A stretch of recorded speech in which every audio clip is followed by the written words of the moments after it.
Hoje eu quero conversar com você sobre a responsabilidade do profeta. E nós vamos fazer isso a partir dos primeiros capítulos do livro do profeta Ezequiel. Antes da nossa reflexão, para você que tem acompanhado as leituras e as reflexões diariamente, perdão por esses dias sem postar, fiquei sem internet em casa, já são uns 3 dias, inclusive se você está vendo esse vídeo hoje na segunda, é porque eu saí de casa atrás de algum Wi-Fi para postar, mas vamos correr atrás do atraso desses dias e eu quero comentar com você hoje os primeiros 2 trechos de leitura. Então, do capítulo 1 ao capítulo 9 do livro do profeta Ezequiel. Os primeiros 2 dias eu vou condensar com você num comentário onde eu quero enfatizar especialmente a responsabilidade do profeta apresentada pelo Senhor aqui. Antes de irmos nos pormenores do texto, deixa eu situar você em algumas curiosidades, alguns aspectos sobre o tempo e sobre o estilo literário de Ezequiel que vão te ajudar a entender com mais clareza o texto enquanto você estiver lendo. Ezequiel foi chamado pelo Senhor para ser profeta no exílio. Então, diferente de Isaías, que anunciou o castigo que viria, diferente de Jeremias, que profetizou durante essa transição, tanto antes quanto durante e depois da queda de Jerusalém. E diferente desses dois que profetizaram dentro do contexto ali de Judá, Ezequiel, ele é profeta no exílio. O texto vai deixar isso claro para a gente logo no início do capítulo 1, quando vai dizer que Ezequiel estava entre os exilados na Babilônia no 5º ano do exílio do rei Joaquim. Você deve lembrar, durante as leituras anteriores eu mencionei que houveram algumas levas de exilados. A primeira leva, com cerca de 3.000, o grupo maior foi levado ao exílio primeiro, junto com o rei Joaquim, antes da destruição, anos antes da destruição de Jerusalém. Então, nesse primeiro grupo que é levado para o exílio, Ezequiel faz parte desse grupo. E entre esse grupo que estava ali no exílio, havia essa expectativa, havia muitos falsos profetas que estavam se levantando para dizer que o exílio seria curto, que o Senhor seria misericordioso, que ele não traria a destruição de Jerusalém, que logo eles voltariam para casa, o reino seria restabelecido. Ezequiel é levantado pelo Senhor nesse tempo, no exílio, para dizer, olha, vocês estão enganados, esses profetas são mentirosos, não é isso que o Senhor está anunciando, não confiem nisso. O juízo está vindo aí, o juízo vai vir pesado porque vocês se perderam, estão imersos aí em idolatria. Então, fiquem atentos a essa mensagem do Senhor em Ezequiel. Então, Ezequiel, profeta entre os exilados na Babilônia, anunciando as mensagens de Deus ao povo no exílio. Outro aspecto interessante sobre o livro de Ezequiel é que se trata de um livro dentro de um gênero que nós chamamos de literatura apocalíptica. A literatura apocalíptica ela tem algumas características peculiares, entre elas o uso de muitas visões, de muitas ilustrações enigmáticas, de figuras que nem sempre são compreendidas e nem sempre correspondem de fato a coisas na vida real. Então, quando você vê um animal com a cabeça isso, com a cabeça daquela, ou uma roda que gira ou que flutua, nem sempre esses objetos fazem menção a objetos no mundo real, e o objetivo dessa literatura não é que você saia procurando essas correspondências. Muitas pessoas nesse exercício de tentar encontrar essas correspondências vão fazendo elucubrações e divagações meio sem pé nem cabeça, tentando encontrar esses significados. Se você quiser levar isso muito a ferro e fogo, você vai enxergar aqui naves alienígenas e coisas que não são o propósito do texto. Então, muito cuidado com esse exercício, com esse objetivo. Você vai perceber esse estilo apocalíptico no livro de Apocalipse, né? No livro de Daniel também. Então, perceba essas semelhanças. São muitas visões enigmáticas que trazem sim, existe nessas visões uma mensagem maior que é passada. Essa mensagem normalmente fica evidente ali entre o texto, alguns aspectos ficam mais difíceis de serem discernidos, e o objetivo do texto é esse, não é ser claro em todos os aspectos. Quando algo tem o objetivo de ser deixado como claro, será deixado claro. Feito essas observações, vamos fazer um panorama sobre o texto. O capítulo 1, nós temos uma grande visão. Se você não leu, leia. São 9 capítulos. Se eu for entrar nos detalhes, nos pormenores de cada capítulo, a propósito, eu estava fazendo isso. Esse vídeo já estava com 25 minutos, eu desisti, eu parei a gravação e voltei do início. Então, eu não vou entrar nos pormenores de cada capítulo. Faz sua tarefa de casa, faz sua leitura, e eu vou só comentar sobre o significado. Eu vou passar direto pelo texto, partindo do entendimento que você leu o texto. Então, faz a leitura e vamos para o texto. No capítulo 1, basicamente nós temos uma grande visão com o objetivo de mostrar a Ezequiel a glória de Deus, a grandeza, a glória de Deus, quem é que estava falando com ele. Isso fica claro no último versículo do capítulo 1. Essa era a aparência da glória do Senhor para mim. Quando a vi, prostrei-me com o rosto no chão e ouvi a voz de alguém que falava comigo. O objetivo todo dessa visão é mostrar a glória de Deus para Ezequiel. Onde é que esses elementos entram? Aqui nós vamos ter, por exemplo, 4 seres vivos, 4 seres viventes que são mencionados. Cada um desses seres tinham 4 rostos. Um rosto humano à frente, na direita um rosto de leão, na esquerda um rosto de gado, atrás um rosto de águia.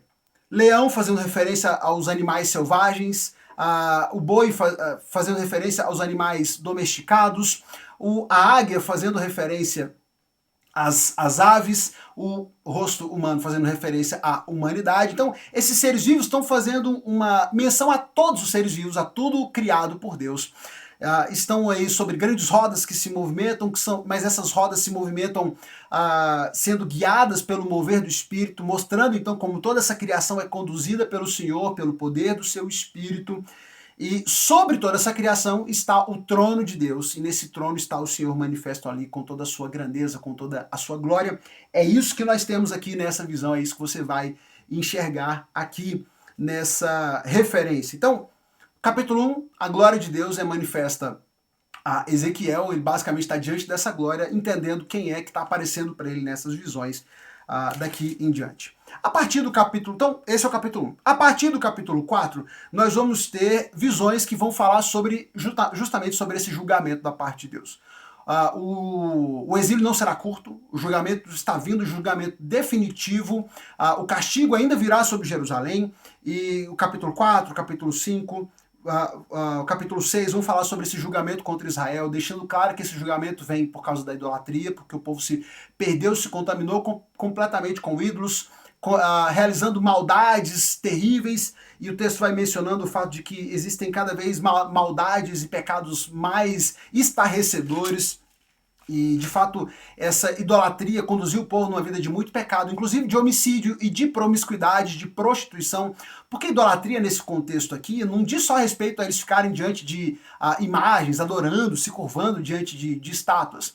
Essa idolatria levou o povo, por exemplo, a sacrificar os próprios filhos em altares a essas divindades, levava esse povo a fazerem cultos que envolviam orgias religiosas, onde essa religiosidade era só uma desculpa para dar invasão à sua promiscuidade carnal. Então haviam essas orgias religiosas que eram feitas também para essas divindades, e o povo de Israel estava envolvido nessas coisas. Então a idolatria fez com que Israel se perdesse em todo tipo de promiscuidade, de maldade possível. Por isso a condenação, e é isso que vai ser anunciado do capítulo 4 ao capítulo 9. No capítulo 4 e no capítulo 5 nós vemos uma outra característica dessas profecias de Ezequiel, que é o fato de que Ezequiel ele vai ter muitas visões e muitas demonstrações ao povo que vão ser um tanto teatrais. Talvez pelo fato do povo estar tão perdido e tão imerso no seu pecado, o Senhor tem entendido que era necessário que as coisas fossem um pouco mais explícitas, mais chamativas, para que o povo aceitasse, o povo visse de fato aquilo que ele estava anunciando, e é isso que nós vamos encontrar, por exemplo, no capítulo 4 e no capítulo 5, quando o Senhor basicamente orienta Ezequiel a que construa ali uma maquete, usando um tijolo, uma maquete ali de Jerusalém, e vai demonstrar a destruição que virá, o castigo que virá sobre o povo, sobre como o povo seria destruído. E é isso que você vai encontrar no capítulo 4 e no capítulo 5. Mas o meu foco, como eu disse no início do vídeo, é falar sobre a responsabilidade do profeta. E isso a gente vai encontrar no capítulo 2 e no capítulo 3. Quando o Senhor então chama Ezequiel e diz para ele alguns aspectos sobre a sua missão, que ele deveria estar atento para elas. No capítulo 2, a partir do verso 4, o texto começa dizendo, o Senhor diz a ele, olha, são um povo de coração duro, mas eu o envio para lhes dizer, assim diz o Senhor soberano. Ezequiel, esse povo tem um coração duro, eles não querem te ouvir, eles não vão dar ouvido, muitos deles não darão ouvidos, mas eu quero te mandar para falar, para anunciar, mesmo assim. Estou te enviando, ainda que eles não queiram ouvir o que você terá para dizer. O profeta tem a responsabilidade de anunciar a palavra de Deus, mesmo que as pessoas não queiram ouvir. Paulo vai escrever, por exemplo, a Timóteo, para dizer que ele deve pregar a palavra a tempo e a fora de tempo. as pessoas querendo ouvir ou não, quando for conveniente ou não. O profeta tem a responsabilidade de passar a palavra de Deus. Não importa a circunstância do ouvinte. E se o ouvinte, o destinatário daquela mensagem, quer ou não quer ouvir, a responsabilidade do profeta é de anunciar. Não desanime com os seus olhares raivosos, porque eles são um povo rebelde. Anuncie-lhes a minha mensagem, quer ouçam ou não. Aqui uma outra responsabilidade do profeta, de não se deixar afetar pela condição do ouvinte. Não é porque o ouvinte está receptivo ou não que o profeta vai se deixar afetar. Então, permaneça firme, o profeta deve permanecer firme, independente da circunstância do seu ouvinte. Nessa visão, ele recebe uma mão, estende a ele e entrega um rolo cheio de escritos dos dois lados. Esses escritos são descritos como cânticos fúnebres, como lamentações, como palavras de condenação. Esse destaque que o texto faz para dizer que o rolo estava escrito dos dois lados, ele é interessante, porque naquele tempo, os rolos antigos, eles eram escritos apenas de um lado. E quando o texto vai dizer que o rolo estava escrito dos dois lados, é para dizer que eram muitas palavras, eram muitas profecias de Deus, e eram palavras fúnebres de lamentação e de condenação.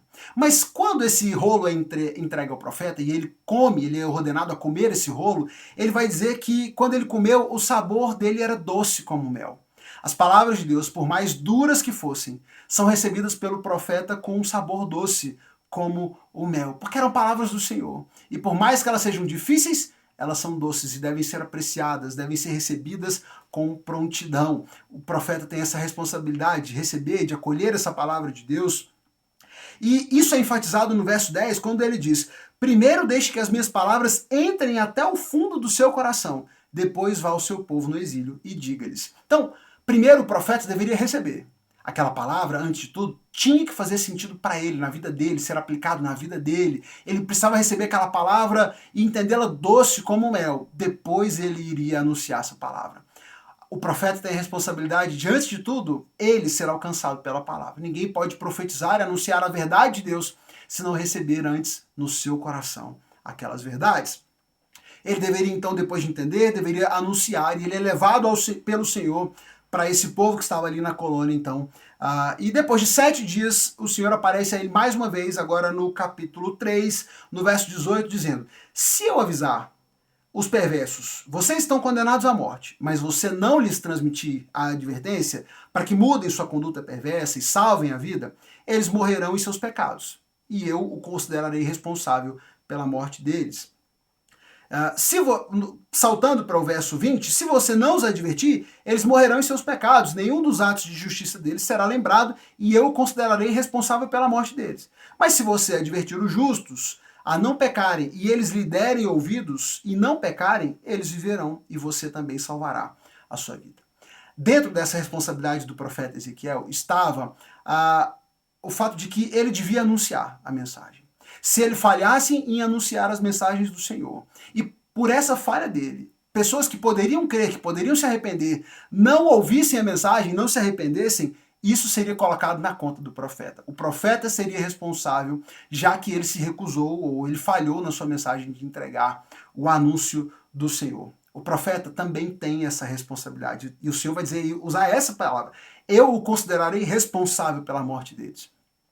Ao conhecermos a palavra de Deus, a verdade do Senhor, e não anunciarmos essa mensagem, nos tornamos, o profeta se torna responsável por não ter feito esse anúncio. Se tornaria responsável. Isso deve nos fazer pensar sobre a nossa responsabilidade. Quanto da palavra de Deus, da verdade do Evangelho, você conhece. E talvez por você se recusar a anunciar, pessoas estejam deixando de ouvir, e talvez pessoas que iriam se arrepender não estejam se arrependendo porque não estejam sendo colocadas diante dessa mensagem. O profeta tem uma responsabilidade de anunciar, e quando ele se recusa a fazê-lo, isso pode ter consequências sérias, inclusive para a vida de outros que poderiam receber e poderiam se arrepender diante daquela mensagem do Senhor. Então, o profeta tem uma responsabilidade de receber, antes de tudo no seu coração, de acolher essa verdade, de anunciar, o outro querendo ouvir ou não, sendo o tempo apropriado ou não, mas ele deve fazer, sob pena de que, ao se recusar a fazer, se torna responsável pelas consequências negativas sobre aqueles que não recebem essa mensagem. O profeta, então, tem uma grande responsabilidade do Senhor. Muito longe dessa dimensão do que as pessoas chamam hoje de ser profeta, de sair dando profetada e soltando palavras aleatórias para as pessoas. O profeta, dentro do contexto bíblico, tem uma responsabilidade muito grande, muito importante, de ser fiel à palavra de Deus, anunciar aquilo que o Senhor quer as pessoas queiram ouvir ou não, e fazendo isso a todo tempo, entendendo que essa é a sua missão. E quando ele cumpre a sua missão com fidelidade, ele oportuniza a outras pessoas que possam conhecer essa mensagem, conhecer essa verdade e se arrependerem dos seus maus caminhos. Reflitamos sobre isso, sobre como isso fala sobre a nossa responsabilidade diante do conhecimento da palavra de Deus, das verdades do Evangelho, e que sejamos usados pelo Senhor, que você seja usado pelo Senhor como profeta para anunciar a verdade da Bíblia, a verdade da sua palavra, àqueles que carecem e que precisam conhecer a mensagem, o Evangelho do Senhor, também ainda hoje. Que Deus nos abençoe, você, a sua família. Compartilha esse vídeo com alguém que possa ser abençoado por ele. Clica, manda para um amigo, manda para um familiar. Vamos juntos, seguimos lendo o livro do profeta Ezequiel, e faz sua leitura e volta sempre aí para acompanhar os vídeos da reflexão baseada nas nossas leituras. A gente se encontra aqui ainda hoje eu vou soltar um segundo vídeo, né, do terceiro dia da leitura, para a gente alcançar o nosso calendário e continuar aí a cada dia, então, uma nova reflexão. Deus te abençoe.